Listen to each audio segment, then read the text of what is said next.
झालंय चालू.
गणेशोत्सवान आधी नागोद प्रवेश, मग गणेशोत्सवाने शारदाक्रमण केल्यावर आज चौथा समाज आलेला आहे सद्गुरुत्सवानाचा.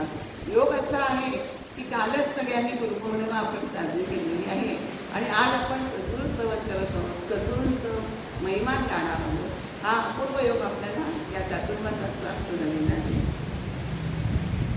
सद्गुरूंच्या चरणी वंदन करूया आणि हे काव्य गुरुपौर्णिमेच्या दिवशी म्हणजे कालच झालेलं आहे ते आपण आज सादर करूया. गुरुपौर्णिमेच्या मंगल देवी, गुरुपौर्णिमेच्या मंगल देवी, शरणी लावे सद्गुरु चरणी, शरणी लावे सद्गुरु चरणी, सद्गुरुची आपुले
दासबोधी समर्थ नवविधा भक्ती उकळून दाविती नऊ समासातून गुरुपौर्णिमेच्या मंगलदिनी शरण लिहावे सद्गुरु चरणी श्रवण मनन नाम स्मरण एक भक्ती ओलांडून निवेदनाप्रद पोचावे आपण आदेह भाव कुणी सद्गुरु चरणी गुरुपौर्णिमेच्या मंगलदिनी शरण लिहावे सद्गुरु चरणी परमात्मा स्वरूपाची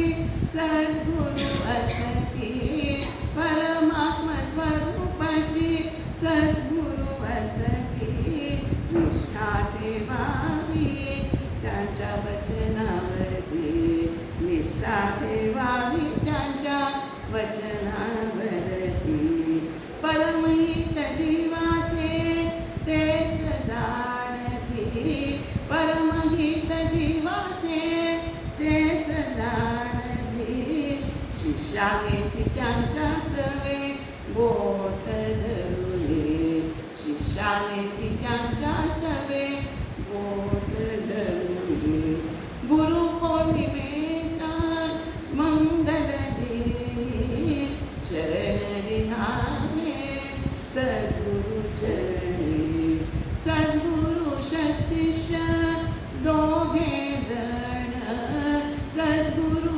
सशिष्य दोघे जण परमानंद सेविकी तल्लीन होऊन परमानंद सेविकी तल्लीन होऊन सद्गुरु शिष्य दोघे जण परमानंद सेविकी तल्लीन होऊन परम सुखाची अनुभूती देऊन परम सुखाची अनुभूती देऊन धन्य करावी आदरणीनी धन्य करावी आदरणीनी सद्गुरु पौर्णिमेच्या मंगलदिनी शरण लिहावे सद्गुरु चरणी शरण लिहावे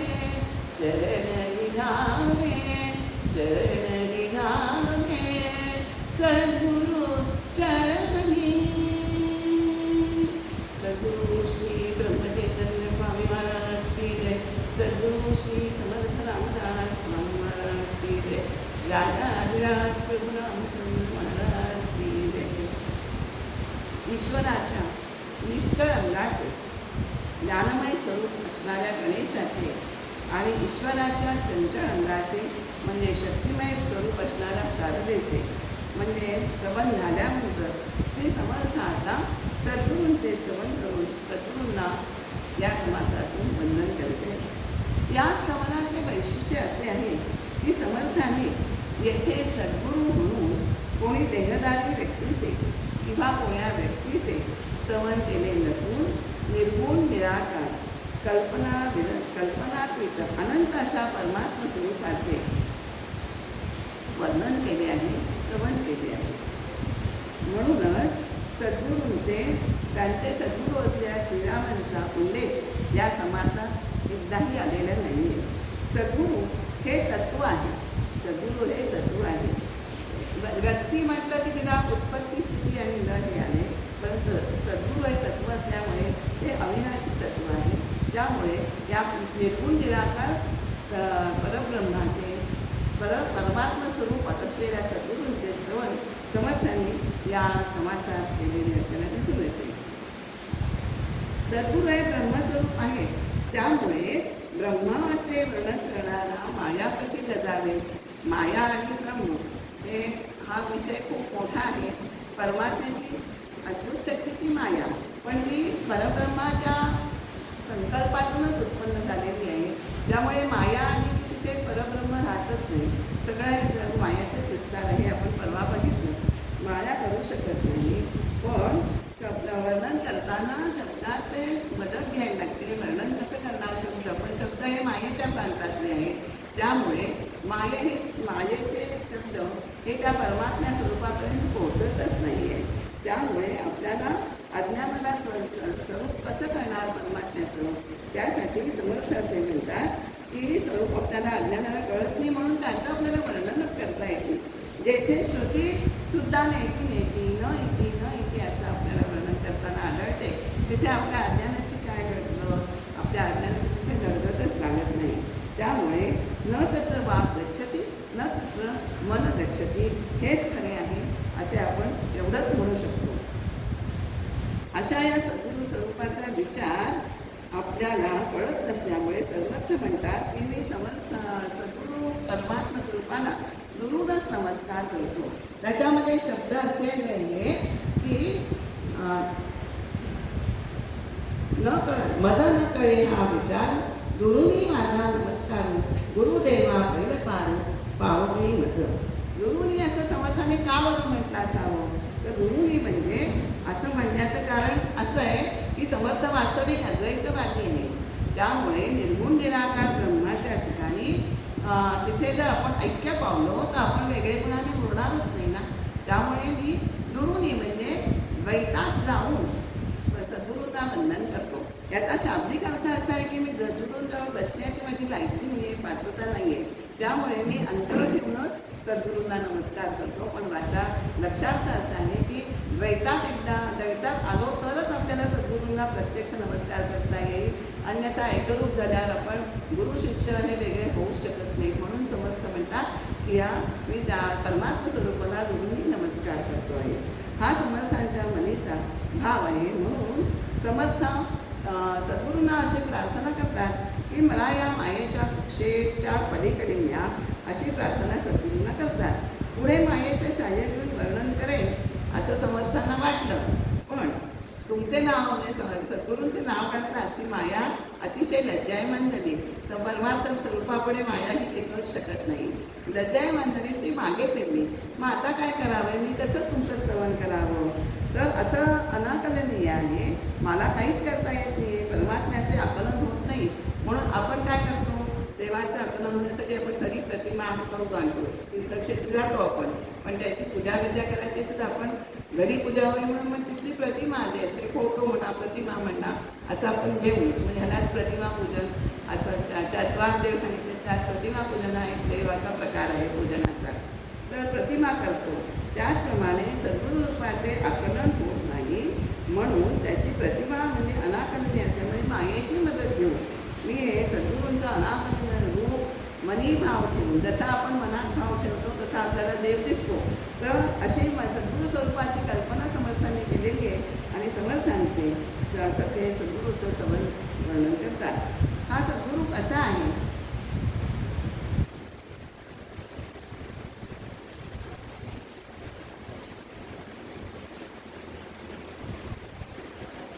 जय जयाजी सद्गुरू राजा विश्वंभरा विश्वविजा परमपुरुषा मोक्षप्रजा नीलबंधू. हा सद्गुरू कसा आहे, तो विश्वाला भरून उरणारा, विश्वाचा मूळ असणारा, विश्वाचे भरण आणि पोषण करणारा, सर्वोत्तम पुरुष असणाऱ्या, नीलबंधू असणाऱ्या, शरण आलेल्यांना मोक्षाचे ब्रीद असलेल्या, मोक्ष देण्याचे ब्रीद असलेल्या हे सद्गुरू तुमचा जय जयकार मी करतोय. जय जयकार असो.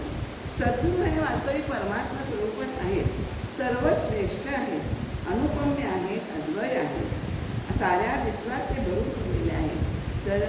सर्वांतर्यामी तू भरला वरुणिया तू शेवटी मुलला रामा तू माझे जीवन अर्पियले तम चरणी राम म्हणजे आपल्या अंतरात वास करणारा आत्मा.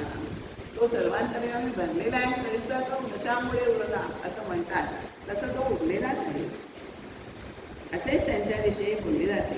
वस्तुतः ते विश्वोत्पत्तीचे बीजच आहे. बीजातच वृक्ष असतो, पण आपल्याला तो बीजामध्ये आधी दिसतो का नाही दिसत. तर बीजाच्या रूपाने पुढे त्याची वाढ होऊन मग फळे, फुले, पाने, नंतर खोड, फांद्या असं एक एक एक एक सगळा तो सर्वत्र विस्तारतो. आणि त्या बीजातच वृक्षाचं जे रोपण असतं, बीजच हे मूळ असतं, त्यामुळे तो वृक्ष जसा आपला पसरला दिसतो सर्वत्र, तद्वत सद्गुरूंचं स्वरूप हे सर्वत्र पसरलेलं आहे. तेच सर्वत्र आहे. ज्या ज्या ठिकाणी मन जाय माझे त्या त्या ठिकाणी निजरूप तुझे, असे त्यांचं दर्शन आपल्याला सर्वत्र घडतं. त्यामुळे वेगळेपणाने त्यांचं वर्णन हे आपल्याला करताच येत नाही आहे. असे त्यांचे सर्व दर्शन घडल्यानंतर वर्णन करण्यासाठी वर्णनकाराचा म्हणजे शब्द आहेत, आणि शब्द हे मायेचे स्वरूप असल्यामुळे आपल्याला द्वैतात यावं लागतं. त्यामुळे ते शब्दसुद्धा तोकडे पडतात, अपुरे पडतात. त्यामुळे सद्गुरू रूपाला दिलेल्या सर्व उपमा ज्या समासात दिलेल्या आहेत त्या अत्यंत तोकड्या पडतात. समर्थांनी अनेक तऱ्हेच्या उपमा या आपल्याला समासात दिलेल्या आढळतात. उदाहरण सूर्य आहे, नंतर पाणी आहे, पृथ्वी आहे, शेष आहे, नंतर आकाश आहे, अशा अनेक उपमा त्यांनी दिलेल्या आहेत. पण त्या सगळ्या स्वरूपाला लागू पडत नाही, कारण त्या दृश्य विश्वातल्या आहेत. आणि दृश्य विश्वातल्या उपमा परमात्मा स्वरूपाला कशावर लागू पडतील हा आपण थोडासा विचार करायचा आहे. त्या उपमा कोणत्या दिले त्या आपण अनुक्रमाने बघायचे आहे. कारण सद्गुरू रूपाला दिलेल्या उपमामध्ये कशा ना कशाच्या तरी त्रुटी आहे, न्यून आहे, त्यामुळे ती पूर्णता होऊच शकत नाही. त्यामुळे साऱ्या उपमा वाईट जगातल्या आहेत. त्यामुळे जगली सृष्टी नाशवंत असल्यामुळे दृश्य विश्वातील कोणत्याही वस्तूची उपमा या सद्गुरू स्वरूपाला आपल्याला देता येत नाही. पंचभूतांची उठाठेव म्हणतात ना, ती स्वरूपाच्या काही नाहीच आहे. त्या आता आपण कोणत्या उपमा आहेत त्या आपण पाहूया. जसा सूर्यामुळे अंधार नष्ट होतो, तद्वतच सद्गुरूंचा कृपाहस्त जर आपल्या शिरावर असेल तर अज्ञानरूपी अनावर माया ही क्षणात नाहीशी होते, असं समर्थाने पहिल्याच ओळीत आपल्याला सांगितलेलं आहे.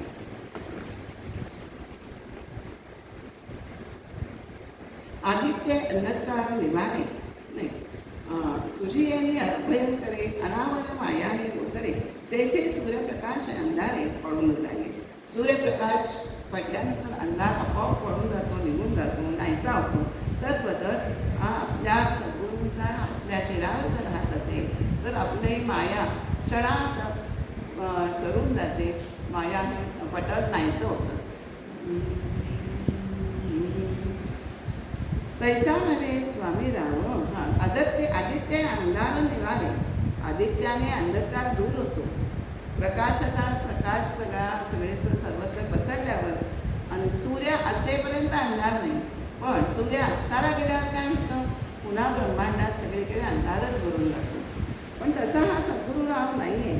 तो जन्ममृत्यूची समूळ अज्ञानाचा ठाव पुसून टाकीतो. समूळ अज्ञानच शिष्याचं नाहीसं करतो, आणि त्यामुळे त्याचे अज्ञान नाहीसं झालं म्हणजे ज्ञान होतं. ज्ञान झाल्यानंतर आपल्या जन्ममृत्यूची हेरदार सुटते आणि सद्गुरूपदी आपल्याला कायमचा ठाव मिळतो. आता दुसरी उपमा त्यांनी जसं दिले की सुवर्णाचे लोह काही सर्वथा होणार नाही, तैसा दुर्गास संदेही पडोच नेली. सुवर्णाचे लोह कधीच होऊ शकत नाही. लोहाला कधीच लागला तर त्याचं सोनं होतं, पण तेच सुवर्णाने आपण दुसऱ्या लोखंडाला जर स्पर्श केला तर त्याचं काही सोनं होताना आपल्याला दिसत नाही. प्रत्यक्षात असं दिसतं की जर परीस लागला तर लोखंडाचं सोनं होतं. म्हणजे परिसत्व आपल्या लोखंडाला देऊ शकत नाही. पण सद्गुरू बारीक असे नाही आहे. त्याने एकदा शिष्याला आपलं मानलं की ते त्याचं गुरुत्वपद ते त्याच्या काही प्रेषित करत असतात. त्याला सद्गुरू हे त्याला शिष्यत्व आणि सद्गुरू असं ते वेगळेपणाने राहत नाही. शिष्याला सद्गुरूचा अधिकार देतात, म्हणजे त्याला उपदेश करण्याचा अधिकार ते त्याला बहाल करतात. का सरिता गंगेसी मिळाली, मिळणी होता गंगा झाली, मग जरी वेगळी केली तरी ती होणार नाही. गंगा ही नदी, दुसरी नदी, छोटी नदी तिला मिळाली तर ती गंगेपासून वेगळी होणार नाही. पण दिसणाऱ्याला काय दिसतं की ती नदी गंगेला मिळाली, पण त्या गंगेच्या संगमाच्या अगोदर ती नदी वेगळेपणाने आपल्याला नक्की दिसते. तसं ती गंगाच्या ती सगळा एकरूप होते तेव्हा तिला गंगाचं म्हटलं जातं. तद्वतच आपल्याला शिष्य हा स्वामींच्या त्याच्यामध्ये परिती सरिता गंगे मिळणे मागे ती वेगळ्यापणाने दिसते. तैसा नव्हे शिष्य वेगळे स्वामी चव्य. तसा शिष्याच्या बाबतीत असं होत नाही. गुरु शिष्य एक झाले की तो स्वामी म्हणजे गुरुच होतो. परिसा आपणा असे करेना सुवर्ण लोह पाळलेला उपदेश करी बहुजना अंकित गुरूंचा.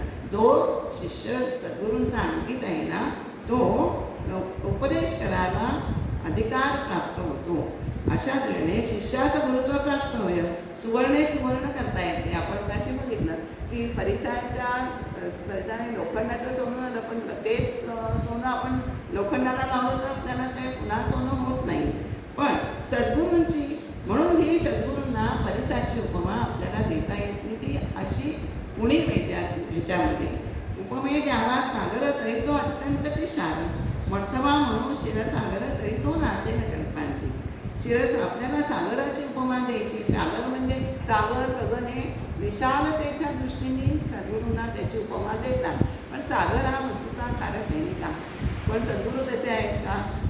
अत्यंत अंतरी अमृताचा जरा त्यांच्या वाहत असतो.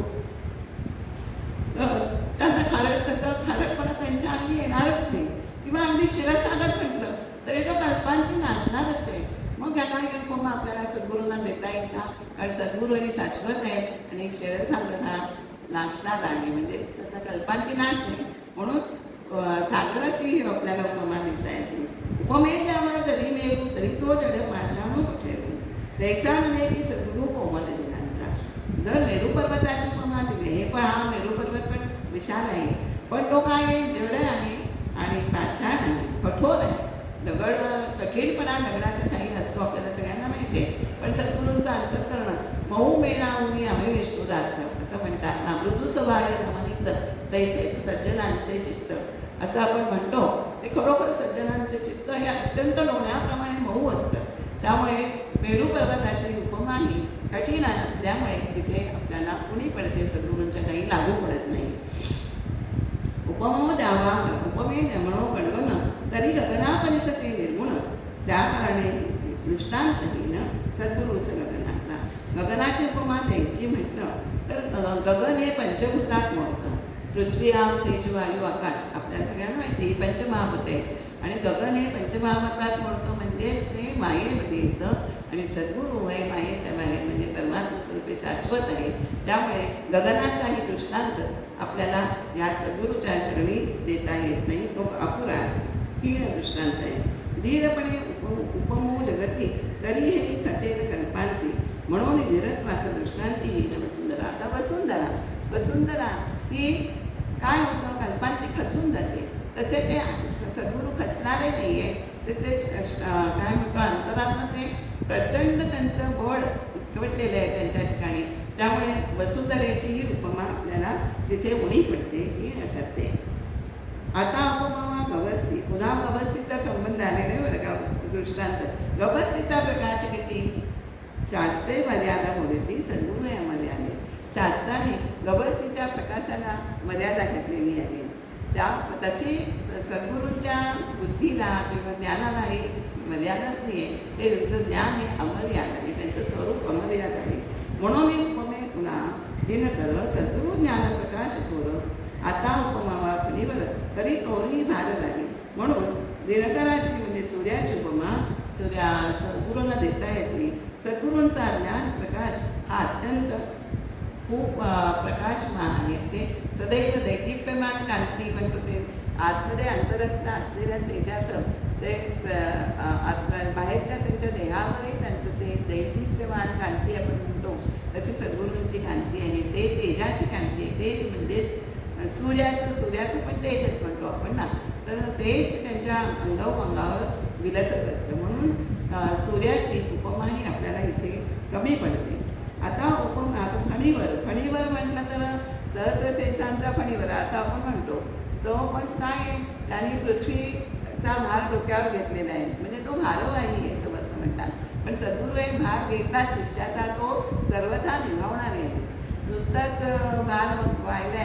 असं ते म्हणत नाही. तर शिष्यांचा भार तो सदा सर्वदा ह्या जन्मातच नाही तर अनेक जन्मानुजन्म जन्माजन्मांतरीचं गुरु शिष्यांचं नातं आहे बरं का. हे आपल्याला वाटतं की या जन्मातलं शिष्य आणि गुरूंचं नातं नाही आहे. आता उपमे द्यावे जळ तरी ते काळांतरी आटेल. जळ म्हणजे पाणी ही शेवटी सूर्याच्या उष्णतेने आटून कल्पांची संपूर्ण आटून जाते. जसं की ते आटल्यानंतर तिथे काहीच राहत नाही, ते आळूनच पृथ्वी झालेली आहे. पृथ्वी ही पाणी आळून पृथ्वी झालेली आहे. काळांतरे आटेल सद्गुरू स्वरूप ते निश्चळ जाणार नाही. ते सद्गुरू स्वरूप हे निश्चळ असल्यामुळे तिथे आटण्याचा प्रश्नच येणार नाही आहे. सद्गुरूंचे उपमावे अमृत अमर धरती मृत्यूपंथ. सद्गुरू कृपा यथार्थ अमराची कधी. अमर धरती मृत्यूपंथ. आता स्वर्गात अमृत पिणारे देव आहे, पण ते नामधारी अमर आहे, त्यांना मृत्यू येतोच ना. काळशिणे पुण्य म्हणते लोके वसंती शंती असं आपण म्हणतो, तसं त्यांना मृत्यूने जायलाच मृत्यूपंथाने जावंच लागतं. परंतु सद्गुरू हा खरोखरच शिष्याना अमरत्व देतो, म्हणजे त्याचं जन्ममरणच चुकवतो. जन्ममरणाचे फेरे त्याचे चुकून जातात. सद्गुरू म्हणावे कल्पतरू ती कल्पनेतील विचारू कल्पवृक्षाचा अंगीकारू कोण करी. सद्गुरूला कल्पतरू म्हणावं तर कल्पतरू काय करतो, आपण जे कल्पिले आहे ना तेच आपल्याला देतो. पण सद्गुरू असे आहेत का, शिष्याच्या मनात अर्थात ऐहिक नाही, शिष्याच्या मनात असलेल्या सर्व इच्छांची पूर्ती हे सद्गुरू करत असतात. म्हणून मग तिथे कल्पतरूंचा काय पाडे. प्रत्यक्ष सद्गुरू त्याची शिष्यांची इच्छा पूर्ण करायला बसलेले आहेत, तर तिथे कल्पतरूंची त्याला गरजच भासत नाही. चिंता मात्र नाही म्हणजे कोण कुसे चिंता म्हणजे सद्गुरूच्या मनातल्या चिंता संदेह हे सगळे सद्गुरू फेडून टाकतात. मग त्याच्या मनात चिंता नाही का, मग तिथे चिंतामणीची जरूरच नाही आहे ना. चिंतामणी ज्याच्या मनात चिंता असेल तर तो चिंता दूर करणारा चिंतामणीचा उपयोग आहे. त्यामुळे आपल्याला सद्गुरूला चिंतेची चिंता दूर करण्यासाठी या शिष्याला चिंतामणीची गरजच पडत नाही. सद्गुरू म्हणे लक्ष्मीवंत तरी ते लक्ष्मी नाशिवंत ज्याचे द्वारी असे तिष्ठत मोक्षलक्ष्मी. सद्गुरू म्हणजे लक्ष्मी, श्रीमंत लक्ष्मी म्हणजे श्रीमंत. श्रीमंती त्यांच्याकडे कोणती आहे, लक्ष्मी पण नाशिवंतात मोडली जाते. आज आहे तर उद्या नाही असं आपण बघतो की लक्ष्मीचा फेरा कुठे कधी जाईल ते आपल्याला सांगता येत नाही. आज आहे तर उद्या नाही अशी स्थिती आपल्याला आपण बघतो जगामध्ये. पण लक्ष्मी ही नाशिवंत आहे, ते आत्ता आपल्याकडे आहे पण उद्या ती राहील अशातला भाग नाही आहे. त्यामुळे पण सद्गुरूंकडे काय आहे तर मोक्षलक्ष्मी आहे. त्यांच्या घरी जर आपण गेलो तर आपल्याला कायमस्वरूपी मोक्षलक्ष्मी आपल्याला म्हणजे मोक्षाचं धन आपल्या गाठी पडणार आहे. हरिहर ब्रह्मादिक नाशपावती सकळेक सर्वदा अविनाशयक सद्गुरुपद. हरिहर ब्रह्मादिक हे सगळे परमात्मा स्वरूपातून मायेतनंच हे सगळे देवादिदेव वायूपासून सगळ्या देवांची निर्मिती झालेली आहे. हे सगळे देव हे नाशवंतातच धरले जातात. त्यामुळे त्यांची सगळी सृष्टी गेली नाश पावली की या सगळ्यांना पण नाश ठरलेलाच आहे, सगळ्यांचा नाश ठरलेलाच आहे.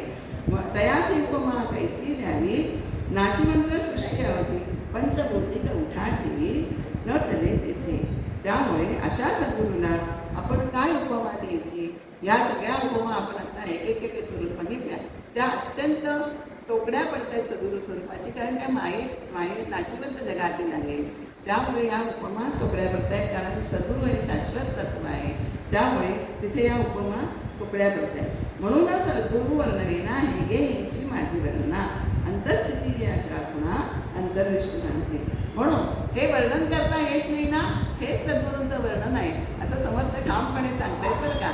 आणि हे मी जे सांगतोय ते जे अंतर्निष्ठ आहे ते नक्कीच जाणतील, कारण सद्गुरूंचा अनुभव ही अंतर्निष्ठ हा अनुभव अंतर्निष्ठ आहे. त्याची बाह्य लक्षणावरून आपल्याला कल्पना येत नाही.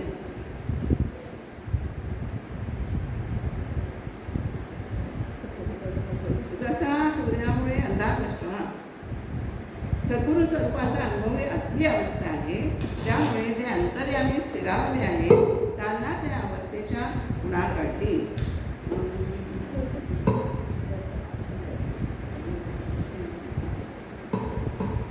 समर्थ चरणी मनस्थिरावले संकल्प निकल्प दोन्ही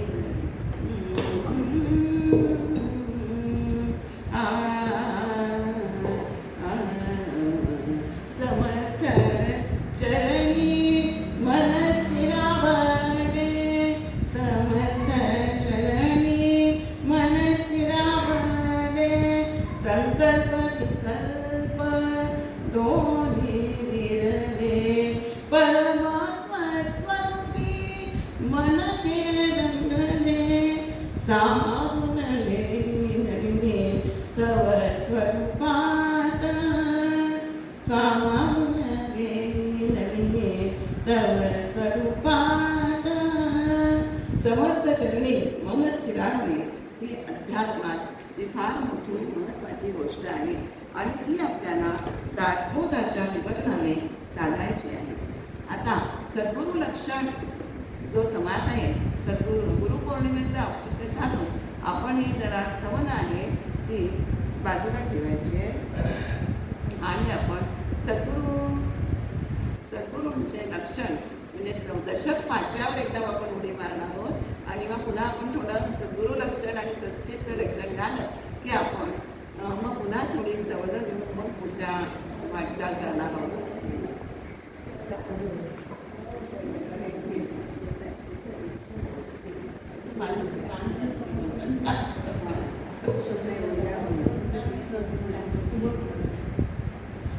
त्यामुळे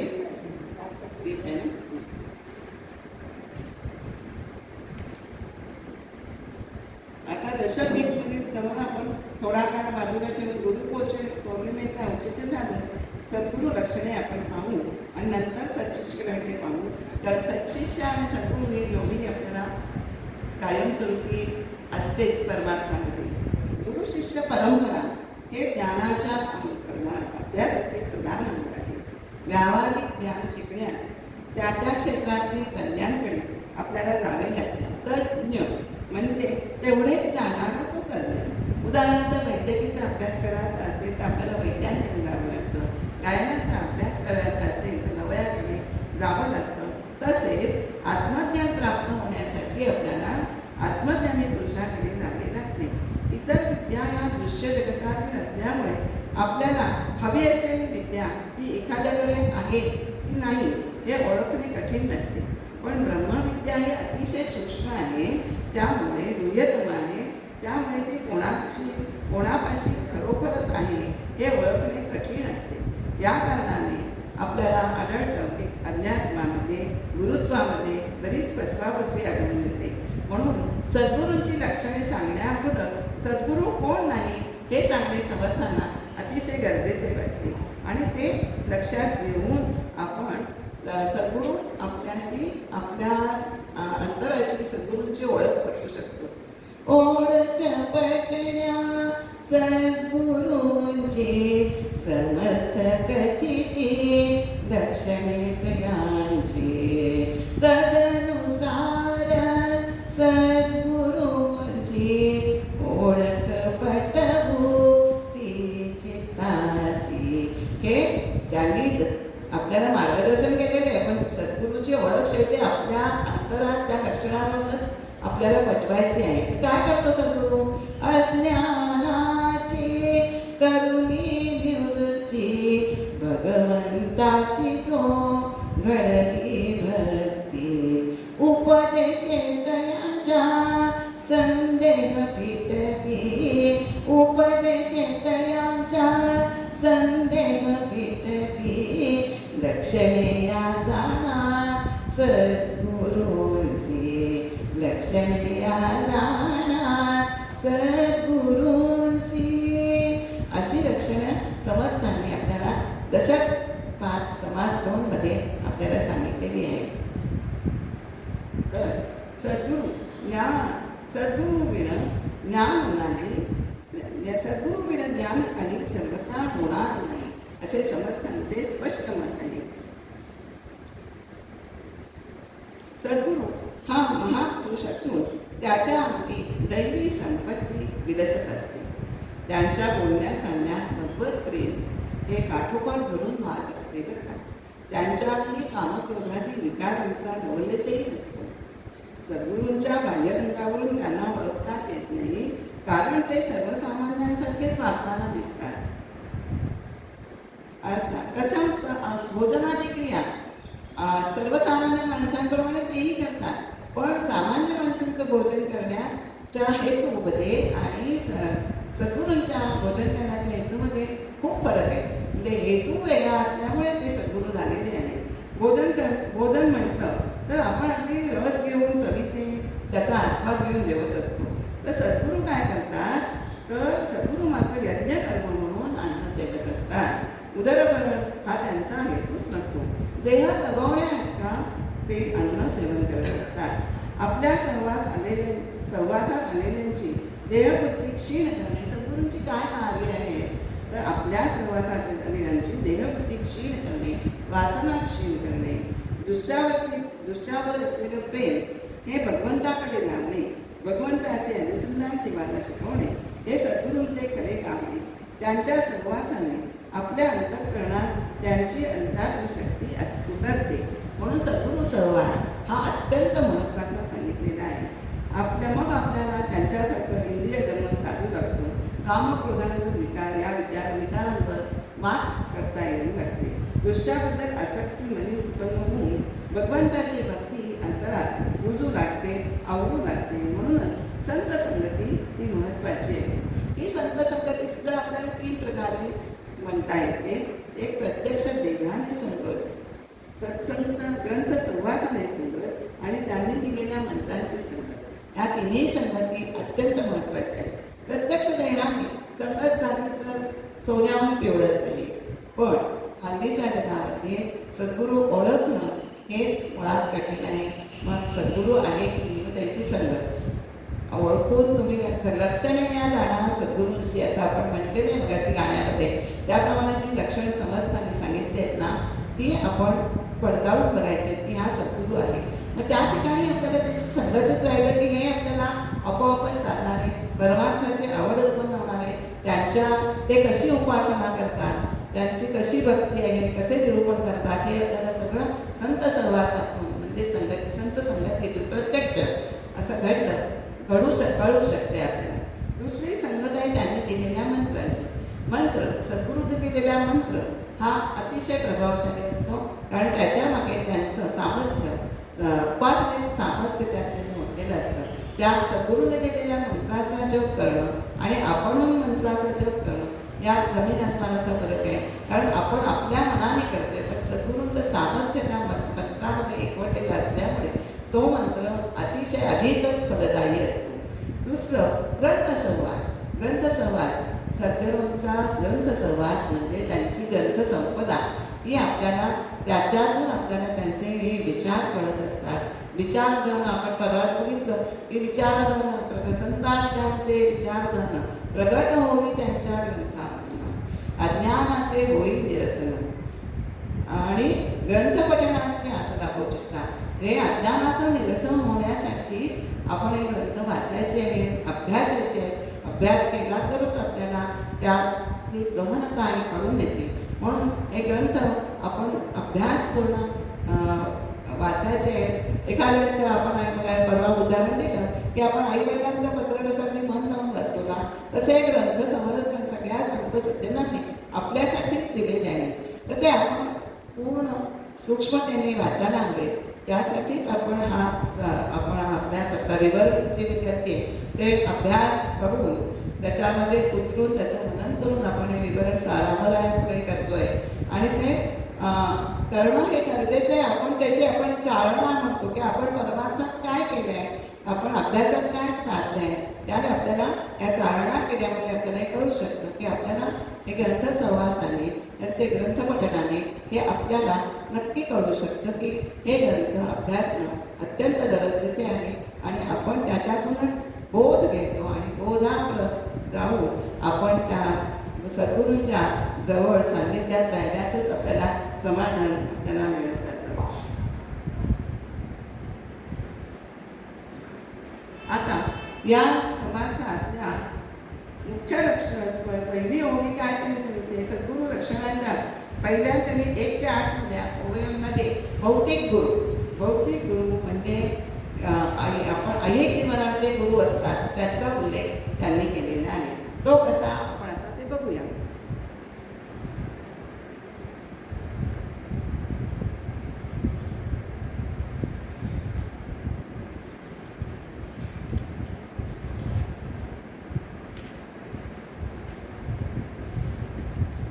जे करावती दाखविती देही गुरु म्हणी देती, परंतु सद्गुरू नायती मोक्ष दाते. जे करावती दाखवतात ना, म्हणजे लोकांना रंजन करणारे त्याचही गुरु म्हणतात. कलामध्ये दाखवणाराचा गुरु, जादूगार आपण म्हणतो, तो जादू शिकवणारा आहे म्हणून तो त्याचा जादू करणारा शिकणाऱ्यांचा तो गुरु आहे, ते गुरु म्हणतात. पण ते मोक्षदाते गुरु नाही आहे. नंतर सभागृहाने गुरुके चैतके साबर मंत्र कोटाने नाना चमत्कार कौतुके असंख्य सांगती श्रीराम. सभा मोडून टाकणे, नजरबंदी करणे, ही सगळी तांत्रिक अंग आहेत. ती शिकवणारे म्हणजे आपण काय म्हणतो नीच जातीचे गुरु आपण म्हणतो, अविद्या शिकवणारे गुरु ते गुरुच आहेत, पण ते मोक्षदाते गुरु नाही असं समर्थ सांगतात. नंतर सांगती औषधी प्रयोग हा सुवर्णधातूचा मार्ग, दृष्टीबंधने वेग अभिलाषाचा औषधी प्रयोग करणं किंवा सुवर्ण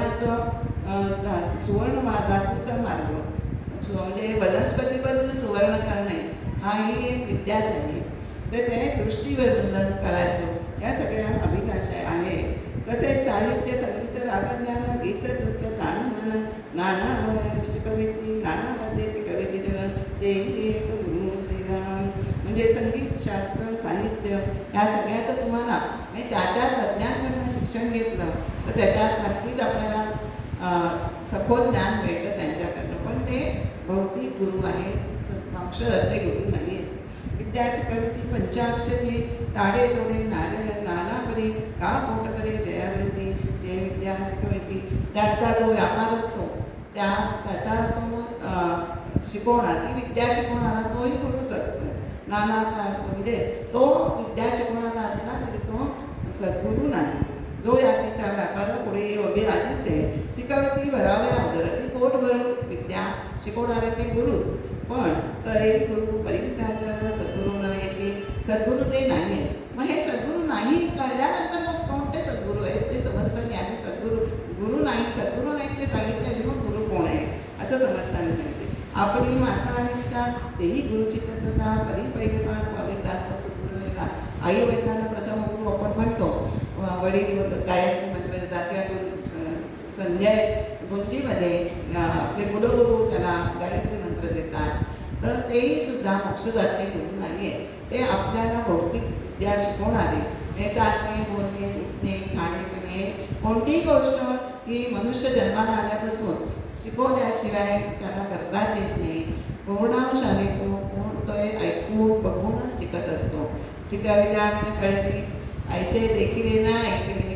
तुम्हाला शिकल्याशिवाय तुम्हाला कधी ऐकलेलंच नाही की तुम्ही शिकल्याशिवाय तुम्ही काहीच करू शकत नाही. गायत्री मंत्राचा उच्चार सांगे तो साचा करू परी ज्ञाने पहिलं पार पापी देत नाही. त्याने सुद्धा आपण पहिलं पार त्या ज्ञानाने जाऊ शकत नाही.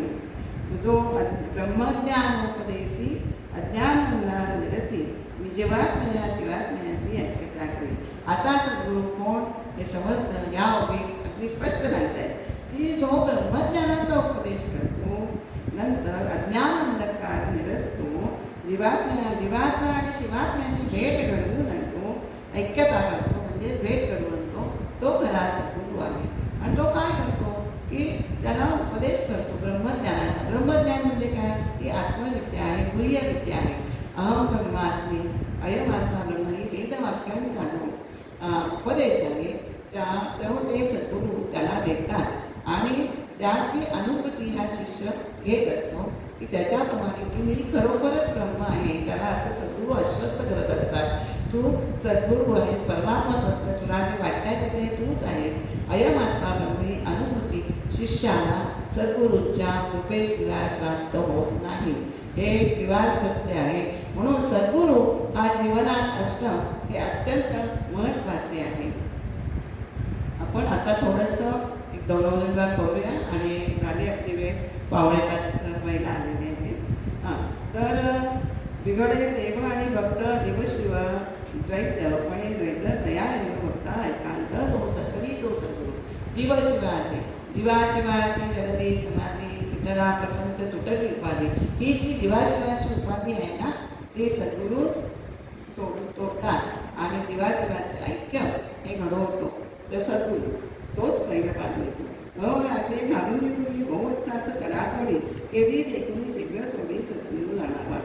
भवाच्या भयाने व्याघ्र जो असतो तर त्याच्या मुखातून एखादं सावज जसं निष्ठाला प्रयत्न करतो ना, तसं हा शिष्य जो आहे तो भवाच्या बंधनातून सुटण्याचा प्रयत्न करतो, पण ते सोडवण्याचं काम कोण करतं? ते सद्गुरू करतात. हे आपल्याला समर्थाने इथे सांगितलेले आहे. संसार दुःखे निवाले, प्राणी माया जाणे पडिले, संसार दुःखे दुखावले, ऐसे जेणे मुक्त केले तो सद्गुरू जाणारा. ज्या माया जाळात पडल्यामुळे, मायेच्या जंजाळात अडकल्यामुळे जीवाला अत्यंत यातना सोसायला लागतात, दुःख सोसायला लागतात. संसार दुःखाने त्यामुळे तो दुःखवल्यामुळे दुःखी होतो करणार, त्याला जो मुक्त करतो तो सद्गुरू आहे. असं सद्गुरूचं लक्षणं ही अनेक आपल्याला संतांनी या ओव्यातनं सांगितलेली आहे. तर त्यातल्या आपण थोड्याशा ओव्या दोन त्या बघूया आणि संपूया आपण. सद्गुरू कोणते आहेत ते 9 ते 19 ओव्यांबद्दल समर्थाने सांगितलेले आहे. कोणता? मुख्य सद्गुरूचे लक्षण आधी पाहिजे निवळ ज्ञान, निश्चयाचे समान स्वरूपस्थिती. स्वरूपस्थिती म्हणजे अंतरामध्ये तो स्वरूपाकार असतो, त्याला बाह्यातरी जो आपण देहातील वावरत असता जगातला जो अंतरी त्याचं अनुसंधान हे स्वरूपाशी असतं, त्यामुळे तो सद्गुरू आहे. याहीवरी वैराग्य प्रबळ, वृत्ती उदास केवळ, विशेषाचार्य निर्मळ स्वधर्मविषयी. वैराग्य त्याच्या आधी अत्यंत प्रखरपणे असतं, त्याची वृत्ती उदास असते. उदास वृत्ती सदैव चित्ती, राम सखा त्या दिसला, भगवी गमनी द्वारी पादुका, जटाजूटसी सजना म्हणती, फकीर जन प्यारा. हा फकीर की त्याला जीवनाविषयी अत्यंत उदास वृत्ती असते, पण त्याच्यामुळे तो काय त्याचं अनुसंधान असतं ते रामरायाशी असतं, अंतरात्म्याशी असतं, परमात्मा स्वरूपाशी असतं. अध्यात्म श्रवण, याहीवरी अध्यात्म श्रवण हरिकथा निरूपण, तेथे परमार्थ विवरण याच्यापेक्षाही अजून की तिथे अध्यात्माचं विवरण निरूपण चालतं तेथे, आणि परमार्थाचं विवरण चालतं तिथे, कायम स्वरूपी चालतं ते सद्गुरूंचं स्थान समजावं बरं का, असं समर्थांनी आपल्याला सांगितलेलं आहे. आपल्या इथे आपण आता राजगुराचं विवरण करतोय, त्यामुळे रामराय, प्रत्यक्ष मारुतीराय, समर्थ आणि महाराजांचं वास इथे आहे. जे काय समर्थांचं कौतुक आपण रामरायापुढे त्यांच्या गुरून पुढे करतोय, त्यामुळे समर्थांबरोबरच मारुतीराय आणि रामराय इथे आपल्याकडे हजर आहे. आपण एवढं बोलून आपल्या वाणीला विराम देऊया, जपाची माळ घेऊया आणि ज्ञानकारी बोलूया.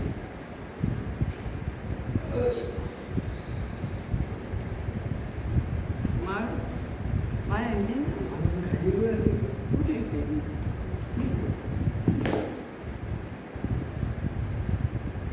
बंद केलं तरी चालेल, बंद केलं. मी पण इथे 2 दिवस झालं नाही ना, मी ट्रीट पण केली. झालं नाही तर 24च मिनिटं